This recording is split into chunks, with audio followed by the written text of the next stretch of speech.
The Declaration of Independence. In Congress, July 4, 1776, the unanimous declaration of the 13 states of America. When in the course of human events, it becomes necessary for one people to dissolve the political bands which have connected them with another, and to assume among the powers of the earth the separate and equal station of which the laws of nature and nature's God entitle them. A decent respect to the opinions of mankind requires that they should declare the cause which impelled them to the separation. We hold these truths to be self-evident, that all men are created equal, that they are endowed by their Creator with certain unalienable rights, rights that among these are life, liberty, and the pursuit of happiness, that to secure these rights, governments are instituted among men, deriving their just powers from the consent of the governed, that whenever any form of government becomes destructive to these ends, it is the right of the people to alter or to abolish it and institute new government, laying its foundation on such principles and organizing its powers in such form as them shall seem most likely to affect their safety and happiness. Prudence indeed will dictate that governments long established should not be changed for light and transient causes, and accordingly all experience hath shewn that mankind are more disposed to suffer while evils are sufferable, than to right themselves by abolishing the forms to which they are accustomed.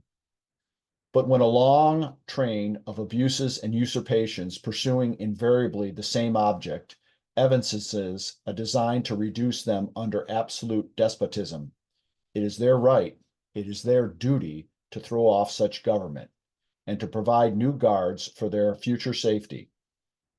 Such has been the patient sufferance of these colonies, and such is now the necessity which constrains them to alter the former systems of government.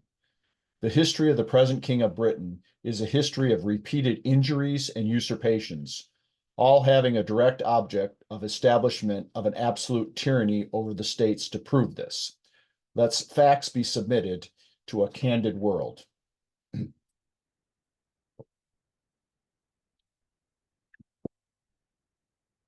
He has refused to assent to laws that most wholesome and necessary for public good. He has forbidden his government to pass laws of immediate and pressing importance unless suspended in their operation till his assent should be obtained, and when so suspended, he has utterly neglected to attend them. He has refused to pass other laws for the accommodation of large districts of people unless these peoples would relinquish the right of representation in the legislature, a right inestimable to them and formidable to tyrants only. He has called together legislative bodies at places unusual, uncomfortable, and distant from the depository of their public records, for the sole purpose of fatiguing them in compliance with his measures. He has dissolved representatives of the House repeatedly, for opposing with many firmness with invasions on the rights of people. He has refused for a long time after such dissolutions to cause others to be elected, whereby the legislative powers, incapable of annihilation, have returned to the people at large for their exercise, the state remaining in the meantime exposing to all dangers of invasions from without and convulsions within.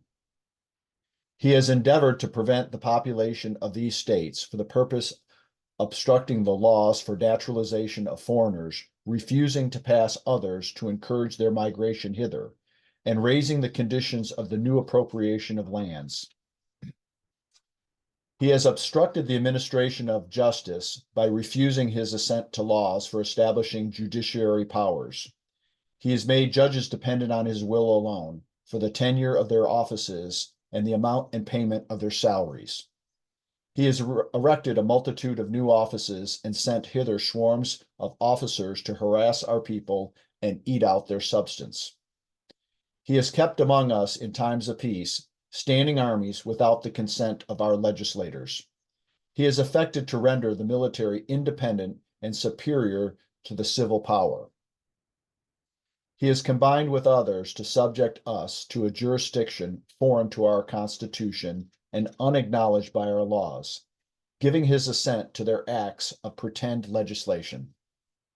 for quartering large bodies of armed troops among us, for protecting them by a mock trial for punishment for any murders which they should commit on the inhabitants of these states, for cutting off trade with all parts of the world, for imposing taxes on us without our consent, for depriving us in many cases of the benefits of trial by jury, for transporting us beyond states and seas to be tried for pretend offenses, for abolishing the free system of English laws in neighboring provinces, establishing therein an arbitrary government, and enlarging its boundaries so as to render it once an example and fit instrument for introducing the same absolute rule into these colonies, for taking away our charters, abolishing our most valuable laws, and altering fundamentally the forms of our government, for suspending our legislators and declaring them invested with power to legislate for us in all cases whatsoever.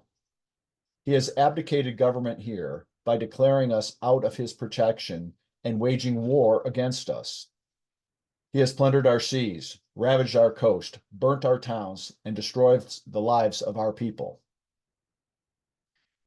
He is at this time transporting large armies of foreign mercenaries to complete the works of death, desolation, and tyranny already begun with circumstances of cruelty and perfidy scarcely paralleled in the most barbarous ages and totally unworthy of the head of a civilized nation.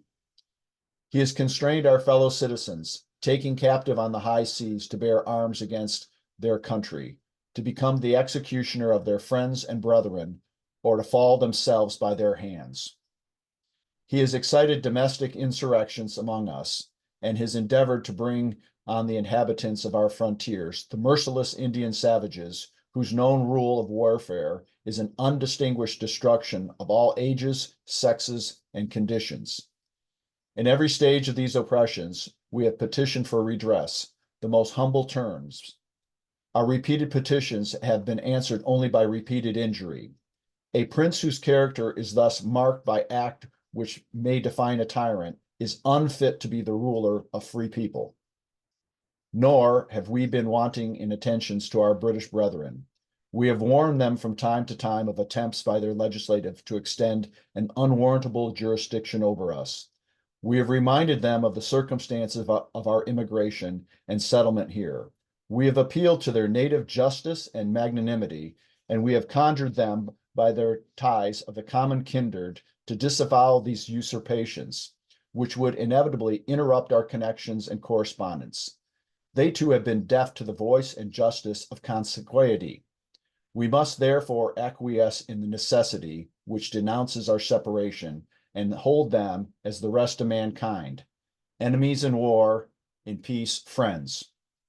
We therefore, the representatives of the United States in General Congress, assembled appealing to the Supreme Judge of the world for the rectitude of our intentions, do, in the name and by the authority of the good people of these colonies, solemnly declare that these united colonies and of the right to be free and independent states, that they are absolved from all allegiance to the British Crown, and that all political connection between them and the states of Great Britain is and ought to be totally dissolved, and that as a free and independent states, they have full power to levy war, conclude peace, contract alliances, establish commerce, and to all other acts these independent states may of right do, and for the support of the Declaration from the firm reliance on the protection of divine providence, we mutually pledge to each other our lives, our fortune, and our sacred honor.